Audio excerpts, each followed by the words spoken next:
Hey guys, welcome back to my another mini vlog. আৰু আজিও বনাব লৈছোঁ এটা ভেনিলা স্পঞ্জৰ ষ্ট্ৰবেৰী ফ্লেভাৰ কেক আৰু বৰ্তমান মই কৰি আছোঁ ক্ৰাম কোটিং আৰু ক্ৰাম কোটিংখিনি কৰি পেলাই যিহেতু মই ৰাতি আহি গৈ ভাগৰে কেকটো বনাব লৈছোঁ। অৰ্ডাৰটো যিহেতু মই প্ৰত্যেকটো অহা অৰ্ডাৰেই একচেপ্ট কৰোঁ, কাকো মানা কৰি নিদিওঁ, যেনেকেই নহওক মই তেওঁলোকক কেকটো বনাই দিওঁ। আৰু কেকটো মই বনাওঁতে তেওঁলোকে যিমানটো বিচাৰে তাতকৈ মই সদায় অকণমান হ'লেও বেছিকৈ দি দিওঁ, কাৰণ সকলোৱে কেকটো মানে খাই ভালেই পায় বহুত ভাগে ন, সেইটো কাৰণে। বাট মই উৎপাতকৈ কেক বনাইছোঁ। আইচিংখিনি হৈছে, ক্ৰাম কোটিং কৰাৰ পিছত মই অলপ টাইম ফ্ৰিজত ৰখাই দিলোঁ আৰু আইচিংটো কৰি হৈ গ'ল। খালি ডিজাইনখিনি বাকী আছিলে আৰু আইচিংটো কৰাৰ পিছতে মই ধুনীয়াকৈ আকৌ ফ্ৰিজত অলপ টাইম ছেট হ'বৰ কাৰণে ৰাখি দিলোঁ।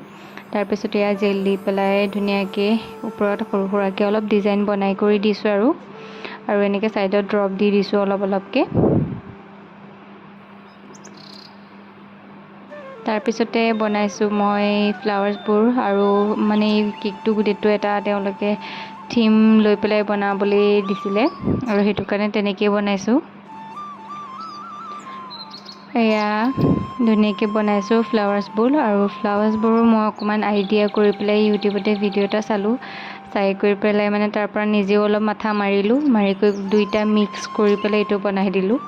আৰু তাৰপিছতে এনেকৈ পাতবিলাক দি কৰি ছাইডত গোটেই বেছবৰ্ডখন, যিহেতু মই হাফ কেজি কেক আছিলে, মই বেছবৰ্ডখন 1 কেজি লৈছিলোঁ আৰু 1 কেজি মানে বেছবৰ্ড লৈছিলোঁ। আৰু এনেকৈ ধুনীয়াকৈ ছাইডটো ক্ৰীম দি পেলাই অলপ ডেক'ৰেট কৰি দিলোঁ আৰু লাষ্টত বৰ্ডাৰটো মাৰি দিলোঁ। এয়াই আছিল আজিৰ মোৰ কেকটো, আৰু এইটো হ'ল কেকৰ ফাইনেল লুকটো। ভিডিঅ'টো চাই কেনেকুৱা পালে জনাব। ভাল পালে লাইক, শ্বেয়াৰ, কমেণ্ট আৰু ছাবস্ক্ৰাইব কৰি দিব। তেন্তে আজিলৈ বাই বাই।